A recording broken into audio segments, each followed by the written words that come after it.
para sa ating lumpiang sariwa. Ito na yung ating peanut sauce. Meron tayong 4 na itlog. Tunawin lang natin. Lagyan natin ng asin. Kalahating kutsara. Tapos lagyan natin siya ng 1.5 cup na tubig.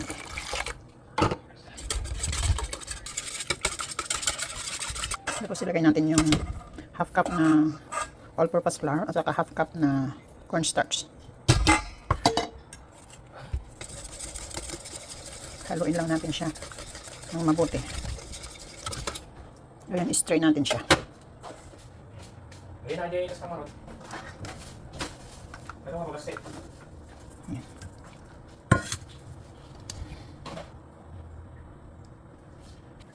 Wow. Kitang latad tan. Ito na yung ating lumpia wrapper. Gagawa tayo ng crepes. Sprayan lang natin konti. Para hindi siya dilikit. So, bigay tayo ng isang takal.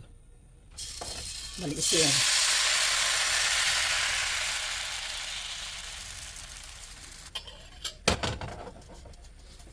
Malalaman mo kung maluto na siya.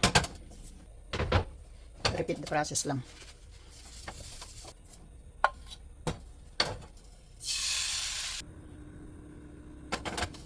Kusin lang natin mga kakusina.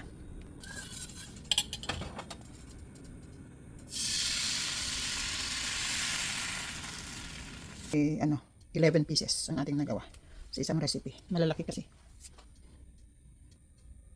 Yung ating carrots, green beans. Ito yung ating sayote, singkamas, at saka kamote, sweet potato. Meron tayo dyan sibuyas at saka bawang. Ito yung ating manok at saka pasayan.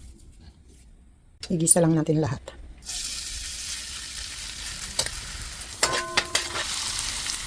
Natin ito ng paminta at saka asin. Ngayon ilagay natin itong ating pasayan.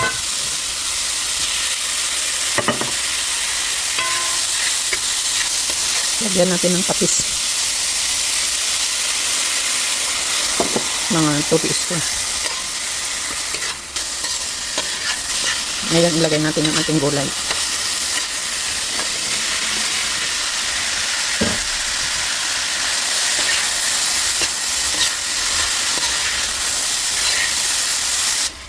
Lagyan natin ng konting aswete. Yung pakulay. Ngayon ilagay natin yung ating kamote.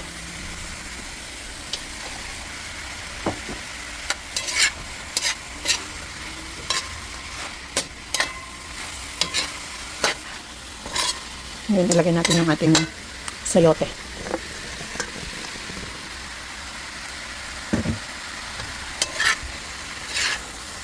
Lagay tayo ng konting asin. Saka konting paminta.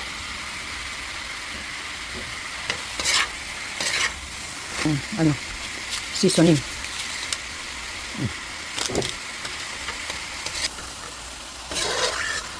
Dapat half cook lang ito. Hindi natin masyadong lutuin. Ilagay na natin yung ating singkamas.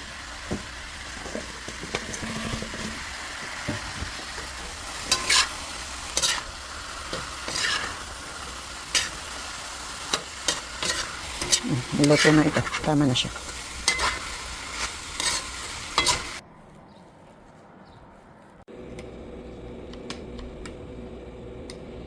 Kakain tayo ng ating lumpiang sariwa, mga kakusina. Ito yung ating sauce.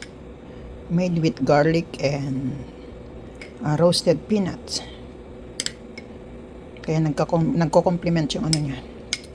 Yung anghang at saka tamis dahil sa asukal. Tapos maglagay tayo ng ating crushed peanut. Sarap.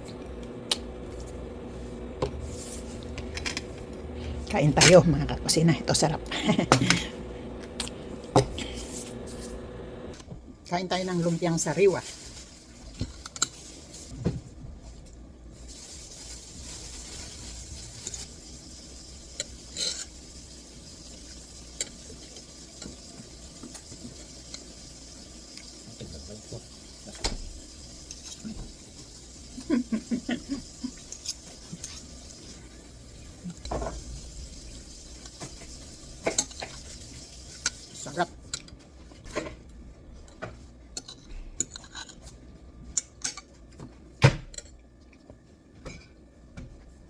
Masarap yung singkamas.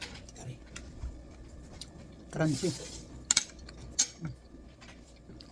Lumpiang sariwa.